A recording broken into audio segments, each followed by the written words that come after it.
Magandang araw, magandang hapon at magandang gabi sa ating mga kababayan sa iba't ibang panig ng mundong ito, sa Luzon, Visayas, Mindanao, sa mga banateros, banateras worldwide. Shout out po sa inyong lahat. Muli po, nagbabalik Coach Oli. Ito po ang ating magiging topic for today. Tamba, tatakbong presidente sa 2028. Awayang Marcos at Tamba, pilit tinatago pero hindi na maitago. I-discuss po natin yan. Meron po akong nabalitaan galing mismo sa loob. Kayo po ang manggusga kung ito po ay may katotohanan. Pero ito ay matindi. Itong awayang Marcos at Tamba. Mamaya po pag-usapan natin. Ninanakaw ang intelligence funds. Yan po ang ating pangatlong topic. Okay, hindi na po natin pagtatagalin pero bago po tayo magsimula, ako po ay nagpapaalala. Baka naman konting lambing kahit i-like nyo po agad itong video na ito. Muli, napaka-importante nang nagla-like kayo ng video. Nang sa ganun ay makatulong po ito sa algorithm, pagpapakalat ni YouTube sa mas marami pang manunood itong channel natin, itong vlog na ito. So sana i-like nyo ito at nagpapasalamat na rin ako doon sa mga in advance, doon sa mga magla-like at syempre doon sa mga magsasubscribe. Paalala lang po doon sa mga hindi ko pa po subscriber, subscribe po kayo. Okay, sisimulan na po natin agad-agad dahil kay Coach Oli Bida ang balita. Simulan natin kay Mrs. Abante.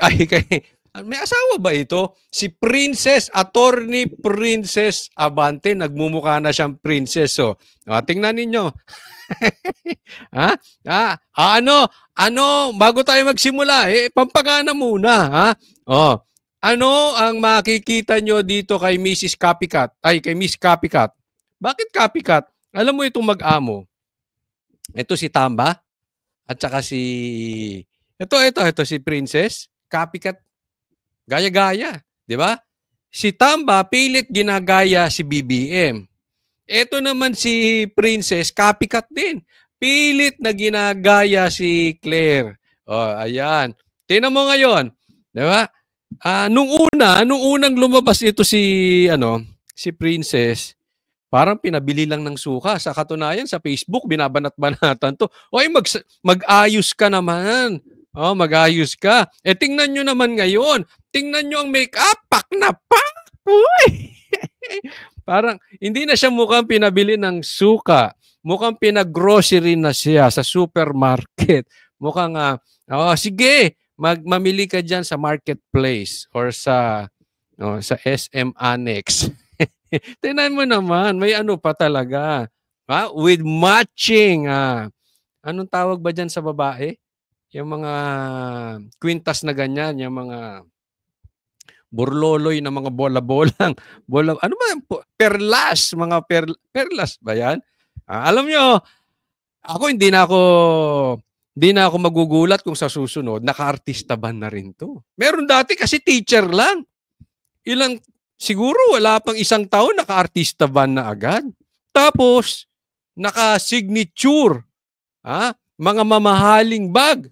100,000, meron pa nga sinasabi, milyon-milyon. Ako, ewan ko sa inyo, alam nyo naman ito, tagapagsalita ni Tamba. Di ba? Baka naman maambunan. Ano tawag dito nyo yung yung nagpapaturok sa pisngi? Ano ba tawag nun? Kasi hindi ako sanay sa mga ganyan-ganyan.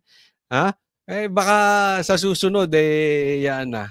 Pero tingnan nyo naman ang mata at saka, pak na pak. Hindi mo iniinsulto to, Pero at least, di ba? If lalabas ka sa camera, medyo umakto ka. Hindi yung, meron kasi mga ganyan di ba? Ako ayoko rin yung mga vloggers, parang lalabas ka sa TV, lalabas ka sa camera, para ka makikipag-inuman. At least ito, natututo na. Gayahin mo pa si Claire. Pati yung tono niya, ako'y nalulungkot. Yung may mga pag-ganong-ganong ka.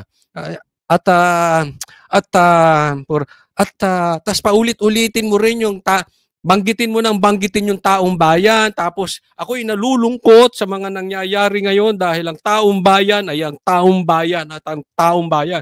Yan, gayahin mo ng gayahin si Claire.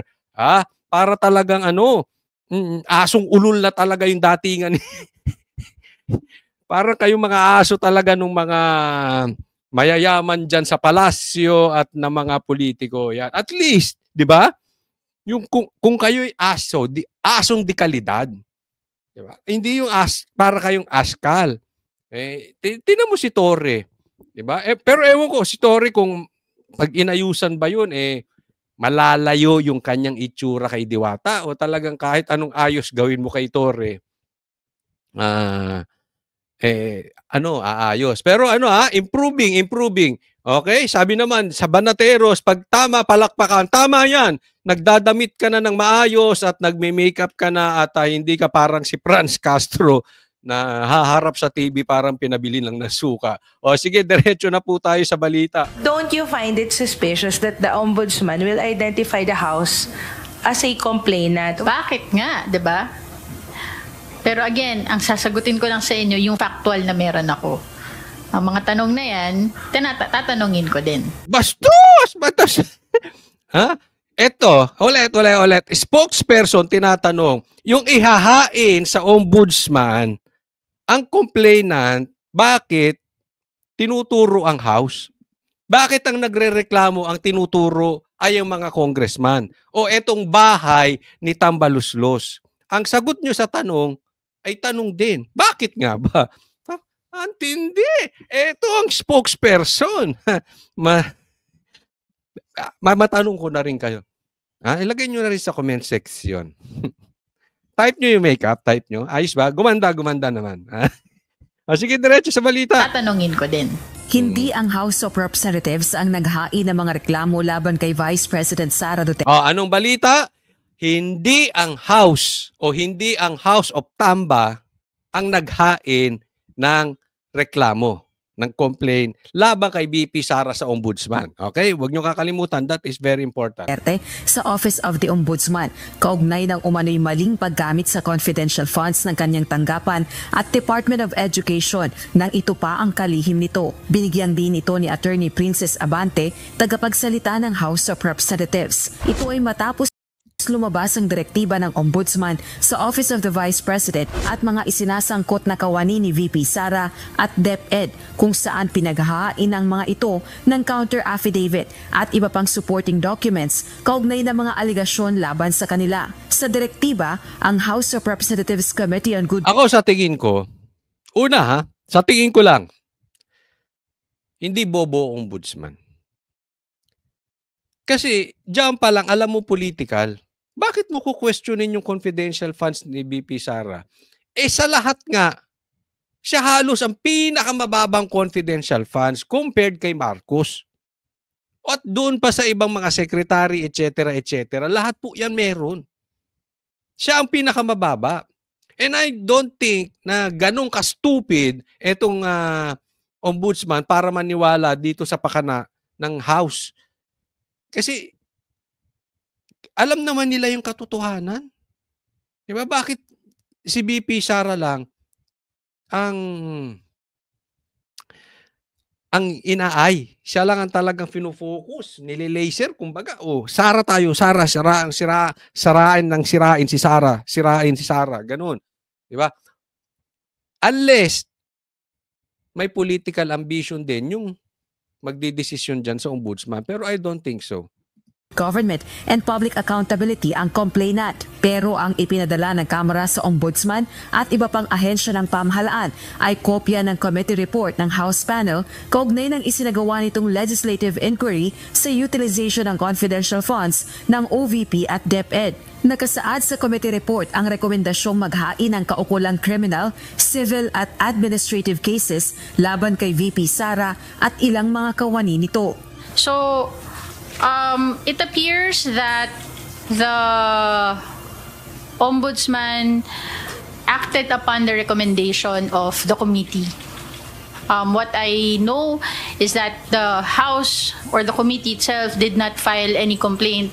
Yan. Tingnan nyo kung paano niya sinagot, ha? Magkautal-utal na siya. Hindi na magkautal-utal, magka-blanco-blanco, nahihirapan siyang ipaliwanag. Anong sinasabi niya? Hindi raw, sa madaling salita, paiksiin natin, hindi ang House ang nag-file ng reklamo laban kay Sara sa ombudsman. Ang House lang ang nag-suggest. Di ba? Tingnan mong kalokohan nito mga ito. Talagang tingin nyo sa taong bayan ay tanga. You are just playing words. Iniikot-ikot nyo lang. Oo, hindi mo nireklamo. Pero ang pinasa nyo dyan, puro complaint na galing sa House.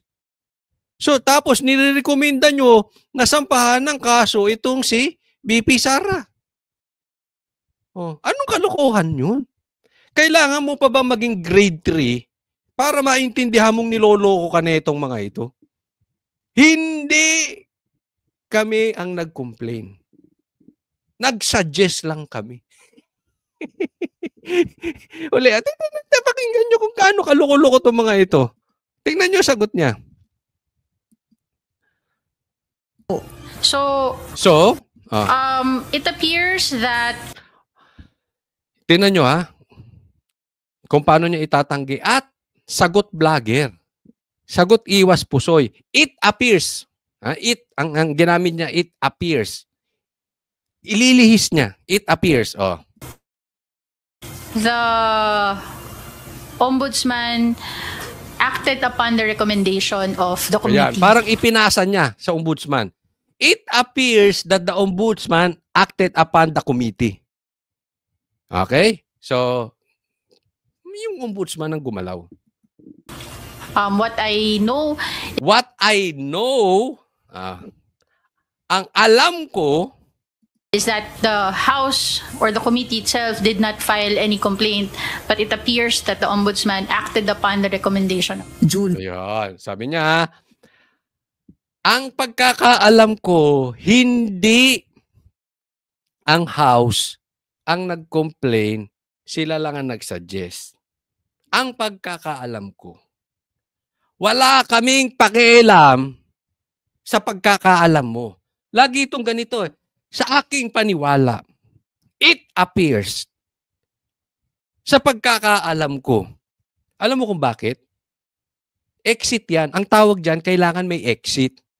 Para pag kami nagreklamo, pag nabulilyaso, pag naipit sila, so sabihin ko, ano lang naman to sa pagkakaalam ko. Pero hindi yan yung ginawa talaga ng House. Hindi ka pwedeng magsalita dyan nang parang hindi ka sigurado. Paalala ko lang, Attorney Princess Abante, hindi ka vlogger. Iba yung pagkaka-vlogger. Kaya po, pinipilit natin, yung arte ni Claire, nung siya ay vlogger, hindi niya dapat dinala nung naging spokesperson siya. Nauunawaan nyo? Kasi kami mga vlogger, nagko-komentaryo kami based on our opinion sa balita. Kasi hindi kami tagapagsalita ni numan. Yung sinasabi ko dito ay hindi salita ni Duterte. Yung sinasabi ko dito ay hindi salita ni Pastor. Yung sinasabi ko dito ay hindi salita ng SMNI. Salita ko yun. But you are different. Tagapagsalita ka ng House. Tapos hindi ka straight to the point. What I know, ang paniwala ko, may mga ganyan-ganyan ka pa. Wala kaming pakialam sa paniwala ninyo. Wala kaming pakialam sa alam nyo. Spokesperson ka ng House, gusto namin marinig kung ano ang stand ng House. Ano ang plano ni Tamba? Wala akong pakialam sa'yo, wala kaming pakialam kay Claire. Kung hindi lang kayo magsasalita sa bibig ng inyong mga amo, wag na kayo magsalita dahil walang pakialam ang taong bayan sa inyo. Naiintindihan? Ang problema sa inyo, iiwas pusoy kayo May pagganyan-ganyan din si Claire hindi, sa akin lang, wala kaming pakialam sa inyo. Huwag niyong iiwas pusoy sa amin yung presidente. Huwag niyong iiwas pusoy sa amin yung Speaker of the House. Sa katunayan, Speaker of the House, may spokesperson siya, dalawa pa. Huwag kayo nagtatago sa palda ng mga babae. Nakakahiya kayo. Di ba? Huwag ka nang magpa-press con. Kung ang maririnig namin is yung opinion mo. Kung gusto mo ng opinion, mag-vlog ka. Lumayas kayo dyan. It appears that the Ombudsman acted upon the recommendation. June 10, pinagtibay ng plenaryo ng Kamara ang committee report, samantalang June 16 ito natanggap ng Ombudsman. June 19, naglabas na ng direktiba ang Ombudsman para sa Office of the Vice President at mga isinasangkot na kawani ng tanggapan at DepEd. Hindi Alam nyo, naman masagot ng abogada ang tanong kung ano ang implikasyon ng direktiba ng Ombudsman sa nakaambang impeachment trial ni VP Sara. alam nyo, ito, bago tayo pumunta rito kay Attorney Princess. Ang sagwa talaga ng pangalan. Pero kumukunti bumabagay na. But anyway, naitanong ko to, pwede ba yan? Natanong ko to sa abogado, no? Pwede naman daw kasi iba daw yung impeachment at iba naman daw yung kaso sa ombudsman. Yung sa impeachment, hindi ka lang makakapag-hold ng office, ito may mga penalties tong sa ombudsman. Posible naman daw. Ang sa akin lang, they are really desperate na matanggal si VP Sara. Ito, malinaw pa sa sikat ng araw. Kahit i-deny na ito ni Attorney Princess, si Tamba, tatakbo yan sa 2028. Nagsimula pa yan. Una pa lang, doon pa lang sa lintik na PI yan, yung People's Initiative. Sinabihan na yan ni Tatay Digong na may plano yan. Kaya gusto niyang palitan ng konstitusyon dahil may plano yan maging Prime Minister. Dahil hindi niya kaya sa butuhan talaga ang Duterte. Yan po ang sitwasyon ngayon. Ako'y may nakausap nga sa loob. Ito ay nasa, sabihin na lang nating lehitimong supporters ng Marcos Tambaluslos. Alam mo naman tayo, sabi ko sa inyo, friendly tayo. At reliable person kasi kilala niya yung mga from the inside. Sa katunayan, marami na nga daw nagagalit na congressman dito kay Tambaluslos, kaya lang nga naiipit yung pera, yung pondo. At sinasabi niya, totoo daw, according to him, totoo daw yung sinabi ni Chanco na talagang na-hostage lang itong mga wala silang magawa dahil kailangan nila ng, alam nyo na, pera din eh. Di ba? Wala naman silang magagawa dyan kailangan din silang may magawa sa kanilang mga distrito. So, parang na-hostage at talaga namang nangyayari yun. Ako, naniniwala ako doon. No? Pero, meron daw awayan. Ang Marcos at Tambaluslos, may hindi raw yung pagkakasunduan. Sinabi rin, I don't know if you will believe my source, no? Ako rin, minsan kini-question ko pa rin, pero ito ang kwento sa akin. Even si Lisa at si Tamba, may kiskisan. Tatandaan po natin, sa lahi ng mga nang may mga pangarap sa politika, ganyan po talaga ang kalakaran. Ambisyon po, kunwari sa harap, mabuti sa'yo. Basta may pakinabang ka, mabuti yan sa'yo. Tingnan nyo ginawa nila kay Sara. Tingnan nyo ginawa ni BBM kay Sara. Di ba trinaydor ni BBM si Sara? Pero nagpakita ng maganda yan, harap-harapan. Yung pala, di umano, etong si Lisa, ayaw naman talaga si Duterte, dati pang binabanatan ng patalikod. Ang bumabanat kay Duterte patalikod si Lisa, ha? Si Duterte hindi niya babanatang nakatalikod to si nakakadiri. Hindi niya mababanatan to kasi hindi traidor to si Tatay Digong. No, 'yun ang sabi, di umano. Kaya nakikinabang lang sila sa isa't isa. At meron silang common enemy, ang Duterte. Why? because they have their own ambition. Pero deep inside, alam daw sa loob may kiskisa na tong dalawa. Nakukuha nyo? Ang tanong na lang dito, kailan to puputok? But for sure, ito'y puputok dahil hindi naman pwedeng dalawa silang uupo taas ulo. Kaya nga sinasabi ko sa inyo, even after the election, sinabi ko na ito agad-agad sa SMNI, nung sa programa namin sa SMNI, sinabi ko agad dito sa vlog ko, na ang maglalaban sa 2028 ay hindi Marcos, hindi Duterte Marcos. It's going to be Duterte and the Pinks. Yan na po talaga yan. Kaya nga tingnan nyo, uulitin ko doon sa mga hindi nakarinig nito. Pili tinutulak ng pink. Sino ba ang talagang gigil na gigil? Bukod sa mga NPA, bukod sa mga grupong komunista na grupo na talagang gigil na gigil sa impeachment. Ang mga pinklawan. Kasi may panalo ang pinklawan dyan eh. Pag natuloy ang impeachment, magigirian ng dalawa. Marcos Duterte. That's for sure. Pag naipit ang Duterte, naipit si BP Sara, ilalabas niya ang baho ni Marcos. And I'm sure maraming hawak si BP Sara na baho itong si Marcos. So, lulubog si Marcos. Kaya gusto ng pink yan. So, instead na Marcos at Duterte maglalaban sa 2028,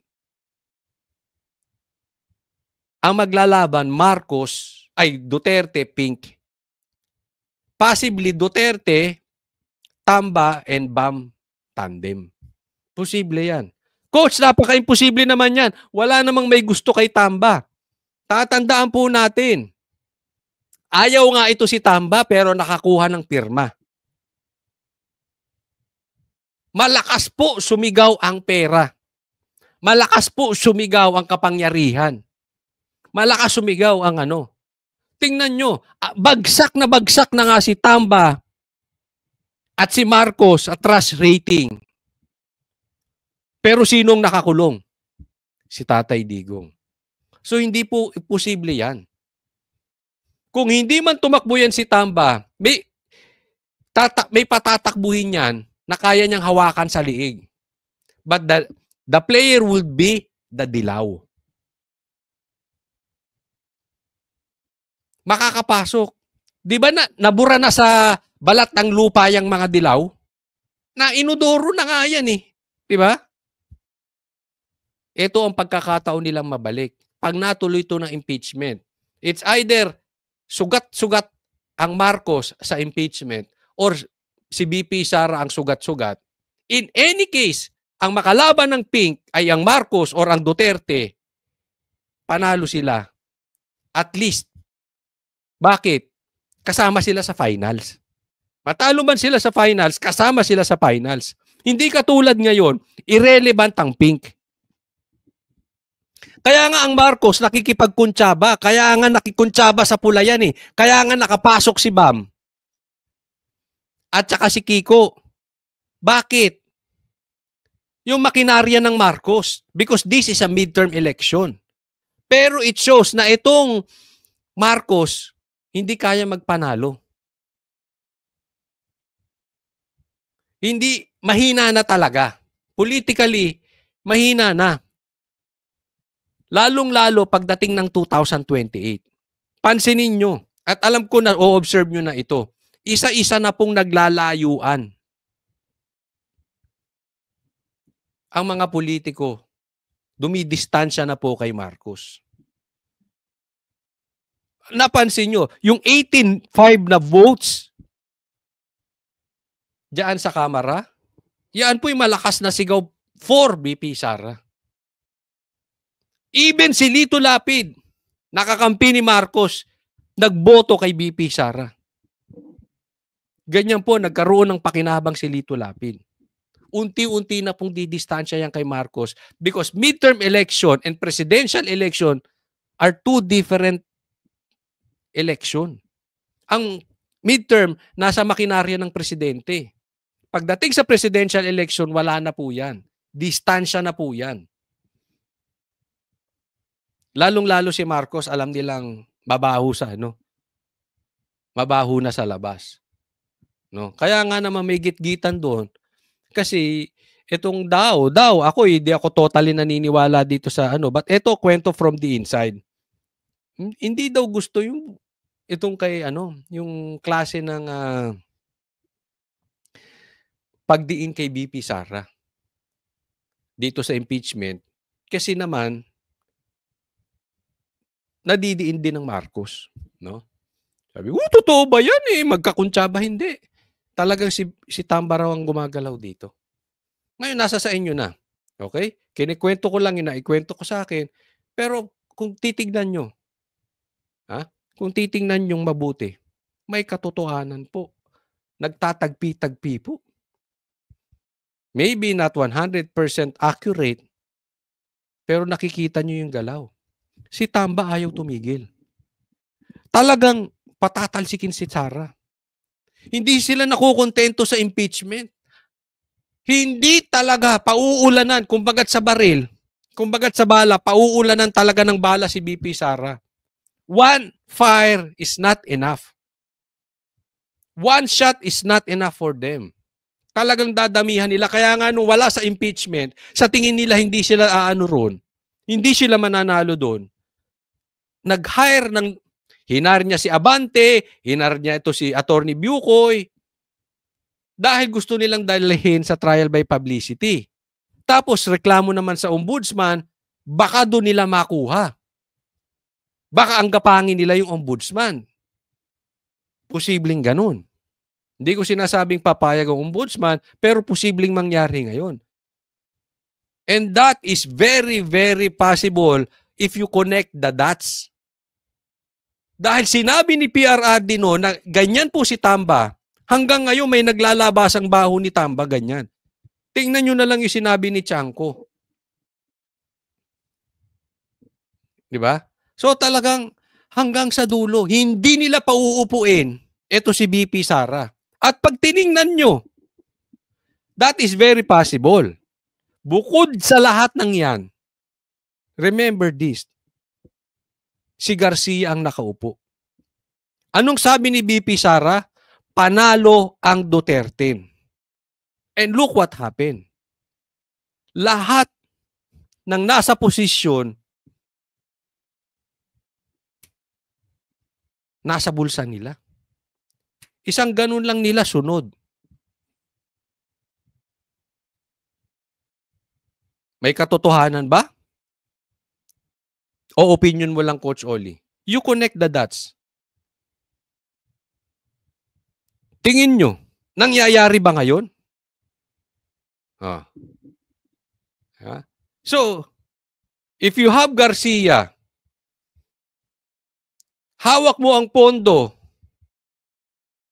ng House. Gaya ng sabi ni Chanco.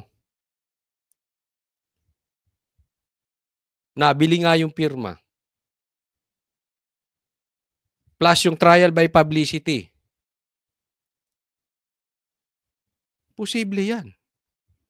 Posibleng Tamba at Bam Aquino. Collaboration sa Pink. Tandaan natin. Hindi po natin pwedeng biruin ang Pink dahil ang Pink nabura. Galit na galit yan sa Duterte. They are all out. Tingnan nyo ngayon ang galawan ng Pink. Tingnan nyo ang galawan ng komunista. They are all out para idiin ng Duterte. They will not allow another Duterte na makaupo dahil tatamaan sila. Unang tatamaan dyan mga komunista.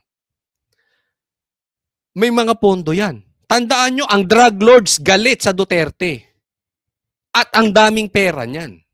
Ang daming pera ng droga sa Pilipinas.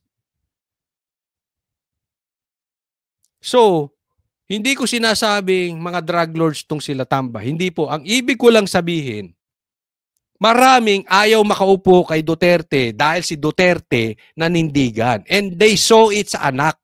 Galit sa droga, galit sa komunista,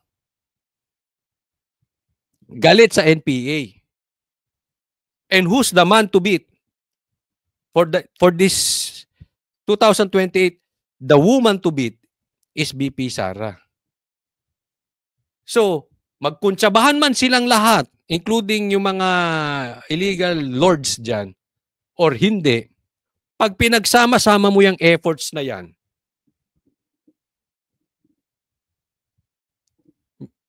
delikado pa rin. Okay? So, huwag tayong magpapahinga dapat dito. Kailangan nakabantay talaga tayo rito. That is very important. Hindi po ito, ako, okay? I still believe BP Sara will win 2028. Ang mandato nasa kanya eh. Okay? Gusto siya ng tao. But one lesson,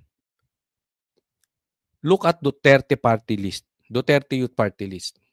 May botong 2.3, 3 upuan, hindi pinaupo.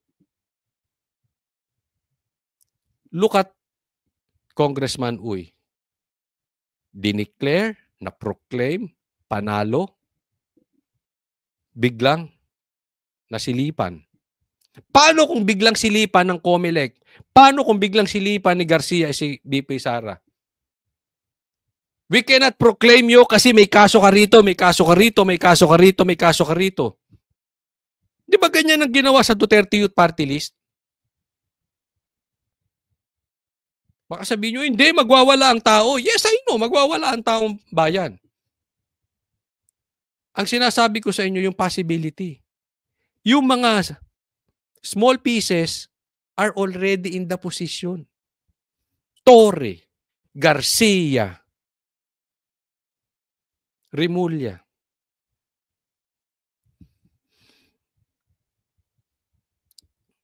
Lahat po yan. Di ba? Lumabas naman eh. Hindi po ako nagsabi niyan. Lumabas sa hearing yan. That they are all out against Duterte. So mahirap pong kalabanin yan, no? Kaya nga ang lesson dito tayo patuloy sumigaw sa social media.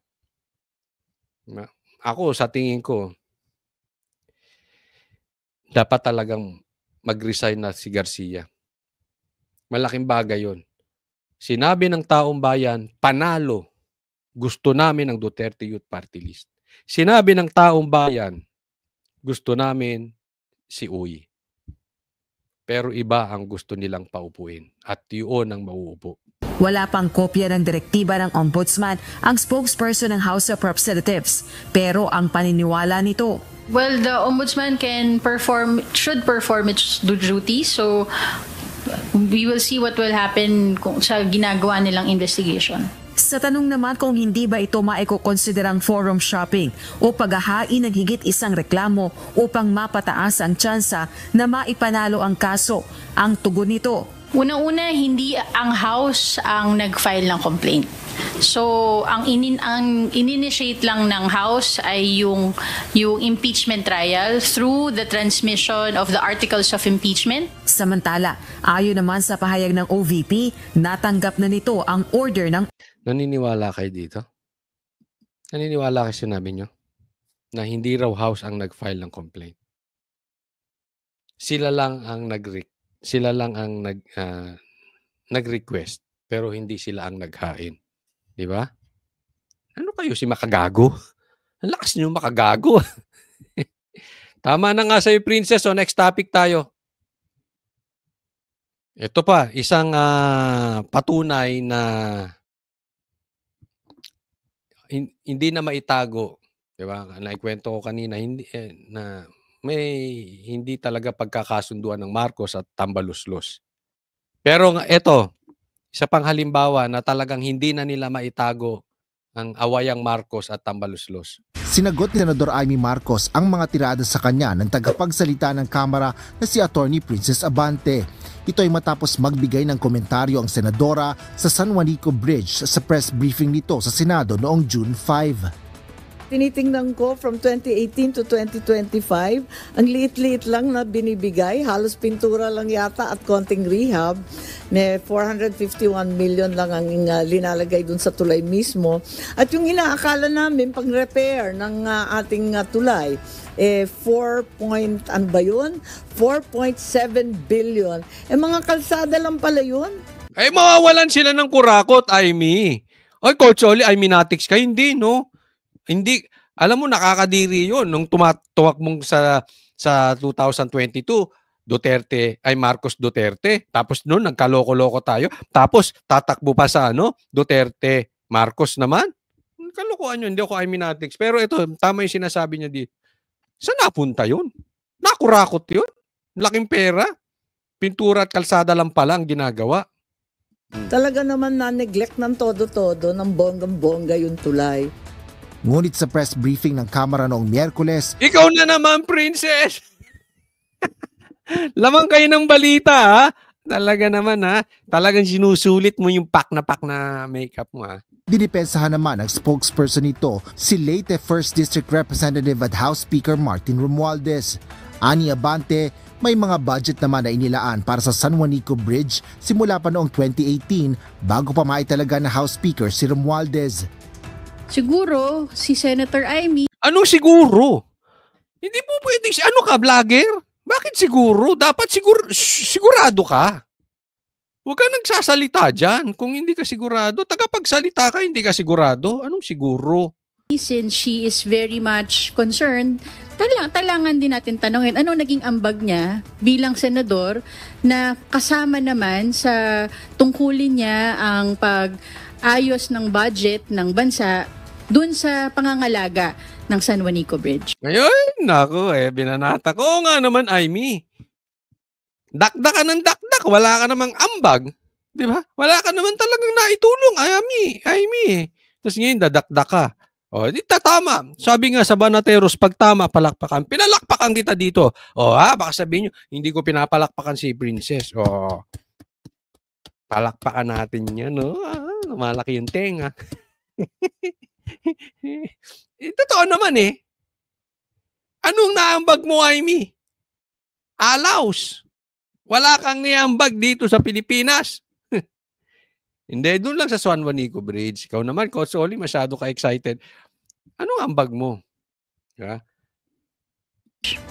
Tugon naman ni Senador Aimee Marcos matapos ang ilang pag-usisa sa kondisyon ng naturang tulay, deadma o walang pakialam ang Department of Public Works and Highways at ang House Speaker. Sinabi pa ng senadora na siya pa mismo ang nagtanong kung saan nilaan ang 4.7 billion pesos na pondo mula sa General Appropriations Act para sa iba't ibang proyekto sa Maharlika Highway. Sentimiento pa nito na ang San Juanico Bridge ay binuo ng kanyang ama na simbolismo ng katatagan at pagtutulay ng kalinga ng pamahalaan papunta sa mga mamamayan. Ngunit ngayon anyang pinagdududahan ng tibay at serbisyo ng tulay ay si Senador Aimee pa rin ang hinahanapan ng solusyon. Buwelta pa ng mambabata sa House spokesperson bakit siya bilang senador ang hinahanapan ng aksyon at hindi tanungin ng amo nito na doon nakatira na tumutukoy kay Romualdez. Dagdag pa ng Oo nga no, tambaluslos. Wala ka taring silbi, diyan ka nakatira tapos hindi mo naayos ang paligid nyo. Kamusta kaya ang probinsya? Sino dito ang taga-probinsya ni Tambaluslos? Maayos ba yung lugar ninyo? Yumayaman ba o siya lang ang mayaman? Nagtatanong lang. Diyan ka pala nakatira, ba't di mo naayos yan? Saan napupunta ang budget dyan? Kine-question ni Aimee. Pinapalakpakan ko si Aimee ha. Sige, questionin mo yan. Questionin mo talaga yung saan napupunta yung kurakot dyan. Kita mo ha? Si Aimee pinalakpakan ko. Si Princess pinalakpakan ko. Pero Aimee, matanong kita, ano nga bang naging ambag mo? Putak ka ng putak. Presidential sister, sana siya na lang ang nagpresidente kung lahat sila ay sa senadora nakatingin. Ay, may ganun. May kasabihan. Actually, this is a Bible verse. The abundance of the heart, the mouth speaks. Kung ano ang laman ng puso, yan ang inilalabas ng bibig. Tanungin ko kayo, mga kalalakihan. Yung mga lalaki mahilig magbanggit ng mga chicks, mahilig sa chicks yun. Yung mga lalaki mahilig banggit ng kotse, motor, Mahilig sa kotse, mahilig sa motor. Ganun din naman ang kababahihan. Yung mahilig magbanggit ng gwapo, mahilig sa gwapo yun. Tingnan nyo, boyfriend nun, pangit.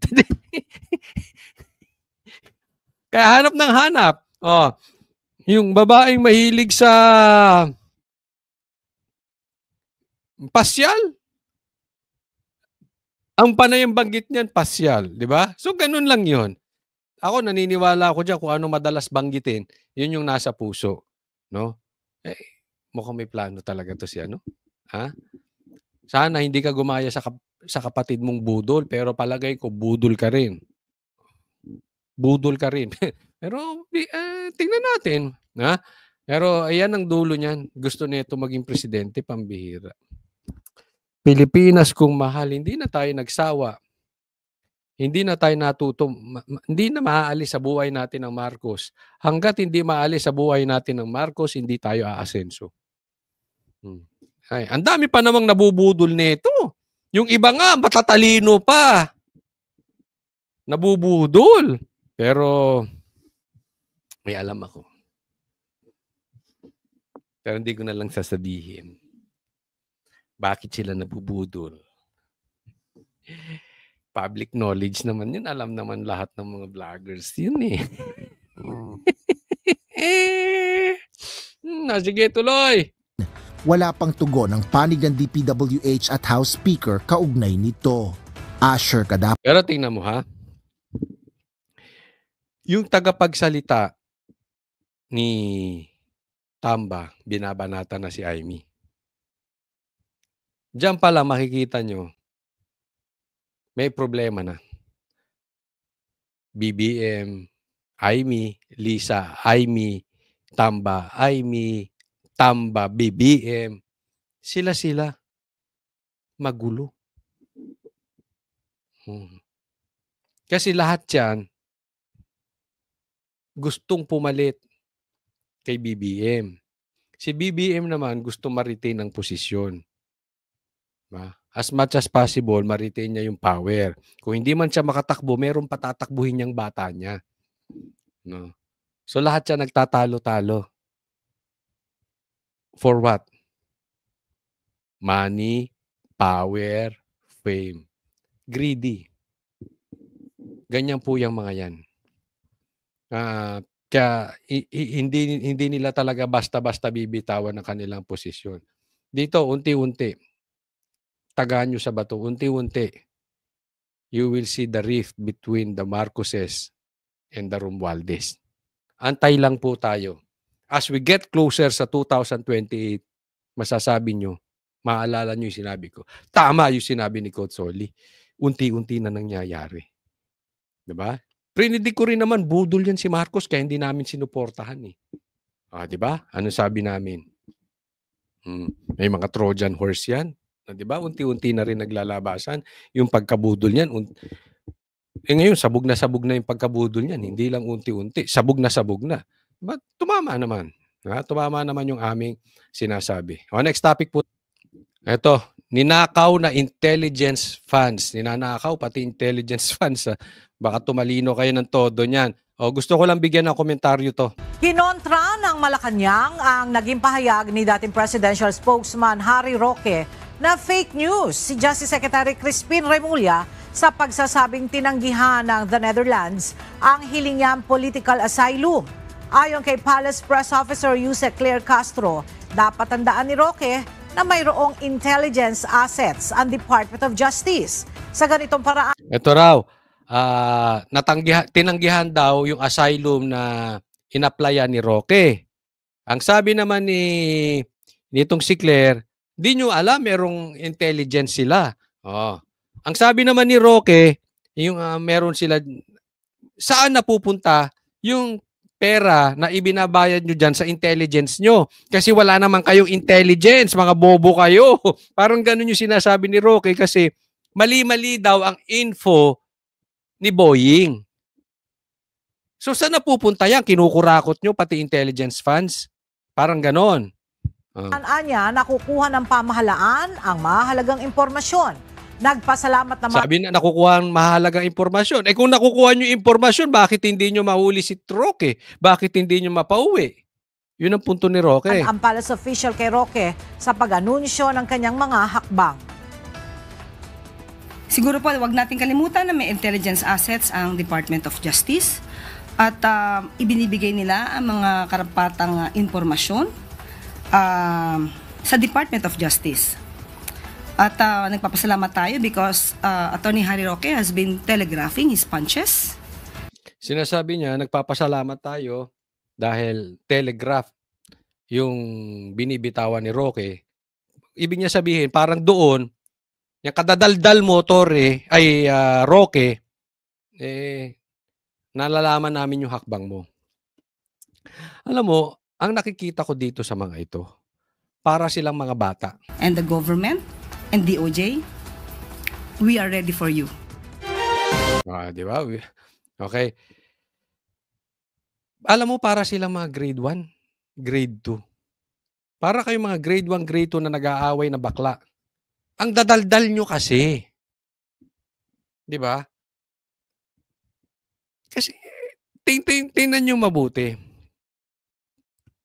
Hindi kasi maalis-alis yung amo mo ring si DOJ, Remulla.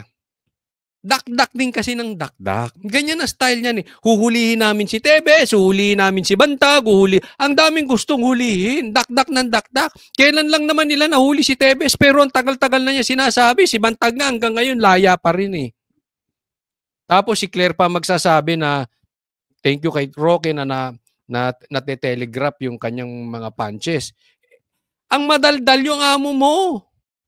Para siyang bata. Ang hilig nyo kasi sa press con. Di ba? Dakdak siya ng dakdak. O sige, may intelligence kayo. O sige, nireject yung asylum ni Roque. Ba't di nyo mapauwi? Ba't ang tagal nyo? Ano yun? Pinagmamalaki nyo lang? Gagawin yung trophy? Para sa zona ni Marcos? Lalo kayo nasisira.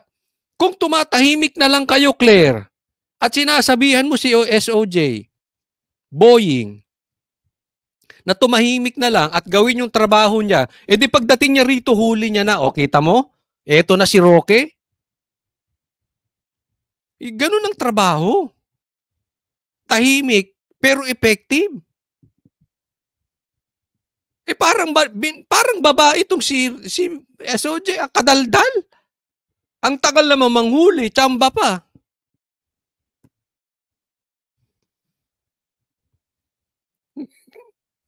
Ilan na ba yung sinabi niyang mahuhuli niya?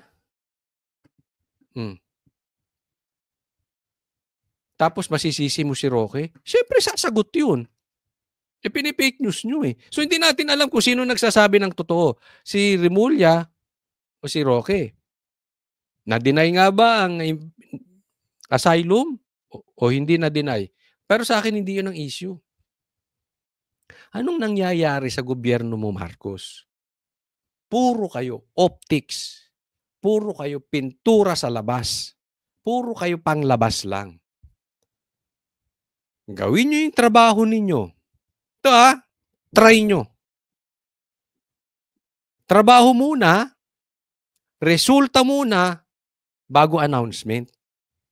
Kasi kayo, puro kayo announcement, bago magtrabaho, bago resulta.